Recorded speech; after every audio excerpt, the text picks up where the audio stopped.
Fasting is banned. Mosques are destroyed, and saying Asalaamu Alaikum, forget about it. Of course, I'm talking about the Uyghur Muslims of Chinese-occupied East Turkestan. What we know now today as the Xinjiang Uyghur Autonomous Region, located in the northwest of China, a country which borders with India, Pakistan, Tajikistan, Afghanistan, Kyrgyzstan, Kazakhstan, Russia to the north, and Mongolia. Ramadan has arrived, and at a time where we may be upset because of the coronavirus that we won't be able to go to the mosque and pray Taraweeh together, let's put things into perspective and see what the Uyghur Muslims go through every Ramadan. They are not able to fast. They are not able to own Quran. They cannot pray. They cannot give their children Muslim names. They are forced to drink alcohol and eat pork, especially during the month of Ramadan. Shopkeepers are forced to sell alcohol and pork. Uyghurs are not allowed to go to Hajj. So any form of Islam is totally banned. Even saying Islamic phrases like Asalaamu Alaikum, Subhanallah, Alhamdulillah,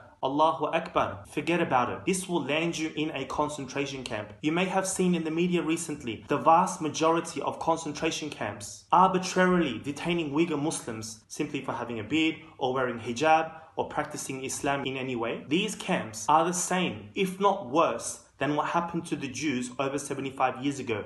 Yes, this is a Muslim Holocaust happening in 2020, where Muslims go through various forms of torture like sterilization, gang rape of both men and women. Children are also taken away and adopted off to Han Chinese families. People go through tortures like sitting in tiger chairs for hours on end, interrogated for days, sleep deprivation, atrocities that are unheard of. So yes, while we may be going through a difficult time with COVID-19, this Ramadan, think about your Muslim brothers and sisters, the Uyghurs. While we are locked in our comfy homes, still allowed to practice in our homes, living in the free world, the Uyghur Muslims themselves can't even practice Islam in their own home because 1.1 million Chinese officials are forced to live with Uyghurs and monitor each and every move. Imagine someone forced you to live with a government official and they monitored each and every move that you made, the language that you spoke, whether you practice Islam or not. And one wrong move can land you into a concentration camp